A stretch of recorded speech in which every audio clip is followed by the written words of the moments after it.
What's up, everybody? Jedd Johnson here from dieselcrew.com, and man, I've been so busy this year that I have not been able to put out the videos that I wanted to, the updates and all that stuff. And I've had people asking me about what's been going on, so what I thought I'd do is shoot a video here about some things that have taken place recently, and three big things really. First off, at the beginning of June, there was the North American Grip Sport Championship, and I ended up winning. So it's my third overall title in a row, and it's my fifth national championship since we started, the organization. So extremely happy for that. It was definitely the most difficult win for me. My preparation wasn't what I would like to have been because of some things I've had going on, like softball for my daughter and things like that. A lot of meetings recently with some of the groups I'm in the community. So they've kept me away from training for as long as I wanted to for nationals. And as a result, I don't feel that I was in the condition that I would have liked to have been. I think some of my lifts were right where that I've been in the past, but I wasn't able to see the improvement that I would have liked to, just because I wasn't able to get into the gym as long as I would have wanted to. I guess the frequency was there, but leading up to a big contest like that, I like to be able to put in like maybe 3 hours per session, and with the other demands that were going on, just wasn't able to do that. So, I want to spend as much time as I can at softball with my daughter, so, I had to cut some lifts short. And so be it. That's what it is. Everybody runs into that every once in a while. But a little rundown on the contest. I closed a 175 gripper right-handed. Last year, I closed 180. The thing that I noticed was the grippers weren't oiled. So I don't know if they bound up a little bit, but I just didn't feel like I had it on grippers like I did last year.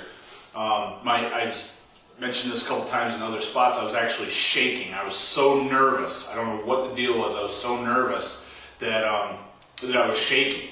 So finally, I was able to kind of calm myself down a little bit, but very, very nervous. Left hand, I believe I got 160, and I got 165 last year. So the way that the grippers work at nationals is you hit them with each hand.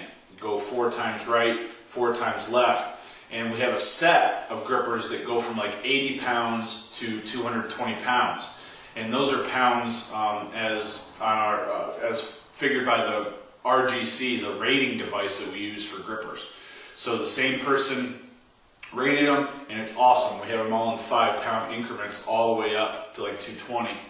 So my total was like 340 or something like that between my 2 hands, and I was behind by 5 pounds total behind Gilbert Goodman. So that's really close. The way the scoring works is first place gets 100 points, and then every other person's score is divided by the first person's score.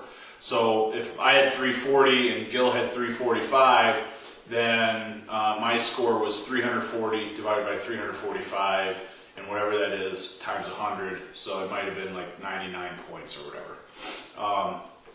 So then the second event was 2-hand pinch, and judging by the group of people that were there, I knew that I had a pretty good chance of finishing first place there. And Andrew Derniat didn't hit 200 pounds that I recall, and I'm not sure, I think Gil hit like 202. So the people said the implements felt a little weird. I didn't think they felt bad at all. We have 2 sets of pinch devices that we use at nationals that are the same ones that have been used since 2014.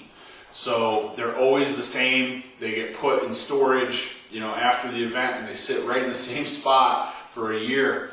So they haven't been touched since June of last year.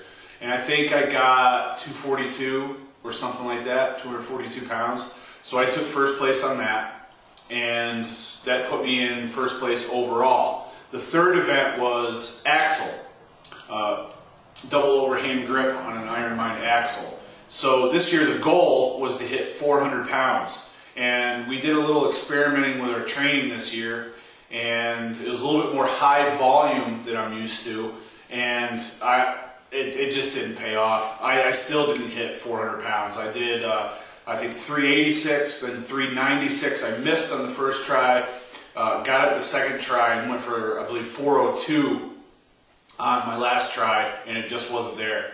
I gambled a little bit. I took my shoes off, and in my sumo stance, I put a lot of force into the floor spreading, and I just wasn't getting the grip that I wanted. I should have put my shoes back on, but I didn't want to take up any more time in the event, so I just went with it, and I could feel that my feet were sliding, man. So I got it. I think I got it up over my knees or something like that, but I just didn't feel right, so I just set it down. So I think I might have, came in second by, or I came in third by about 20 pounds, 25 pounds or something. Derniat took that event. I think he got 426 or something along those lines. I got 396, so I guess that's 30 pounds. And Gil, I think he got low 400, so maybe 402, 406 or something like that. I don't have the numbers right in front of me. So after 3 events, it was still really, really close. I think I had a slight lead. The 4th event was a new event this year, and it was a sledgehammer on the floor. Maybe you've seen the video, and you lay right down on it, and you're rotating the hammer back and forth. So that I PR'd in that event big time. I trained with a full-length sledge handle, so like 32 inches, and was adding weight to it by the time the contest rolled around. And the hammer that we used in the event was an 8-pound hammer, but it had only a 30-inch handle. So it felt so easy. I was in first place, so I had the advantage of going last, and I knew what I had to hit. So I was primarily concerned with breaking that number, and I think Gil took second. So once I knew I was past him, heck, I think there were still 20 seconds left, so I just kept burning it out. So I think I might have hit like 4 or 5 right, and then 2 or 3 left, and then another 4 or 5 right, 2 or 3 left, something like that. My right was definitely stronger, and I've got something going on in my elbow right here, so I had to be really, really careful. So after 4 events, now I've got a little bit bigger lead, and the last event was medley, and from there, let's see, the way that it works is there's 12 challenges in the medley, and you have 60 seconds to complete them. So optimally you get all 12. I don't think I got all 12 last year. The medley was exactly the same this year compared to last year, and I only got 9.5 points this year. I didn't spend a lot of time on the medley in training this year because I wanted to put more emphasis on the other events, because I figured going in that I'd be able to finish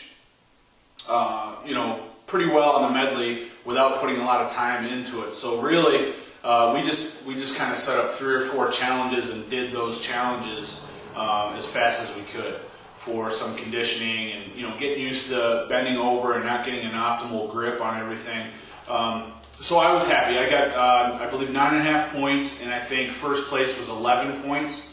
So I didn't lose a ton of points there, and luckily with the big lead that I got from the hammer, it was enough to carry over to a first place finish in the overall. Now at nationals, there's also weight class divisions. So Gil won his weight class division at 93 kilos, but for the overall, everybody's in just one group. So that's the overall, the absolute championship. But the contest was really good. Paul Knight was there. He judged the grippers, and I think he helped with a couple other things also. He's been doing some grip training, looking great, looking fit. I think he could have easily, I know he could have qualified. He actually did qualify based on the lifts that he did in his garage the Thursday before the contest. And I think he probably could have finished easily in the top 5 this year. The main thing that held him back was he wasn't sure about the axle because he's been having some back pain. But yeah, great experience. You know, going there and having trained with Luke for a couple years now, 3 years, man, he just continues to improve. He had a rough time this year because he's also been gone a lot, been doing a lot of arm wrestling training, and you know, hasn't been able to, just neither of us have been able to train the way that we wanted to, optimally, you know. So things come up, you know, you got to work past that. But yeah, I wanted to make this video sooner, just haven't had enough time. But I appreciate all you guys that watch and subscribe, and plan on putting out more videos here. I've actually got a list of videos on this pad, amongst other things that I want to talk about. So I'm going to continue to work on these videos, and they'll be coming your way. So make sure to stay tuned, and if you're not subscribed yet, make sure you do so. Thanks a lot for watching. All the best in your training. Take care.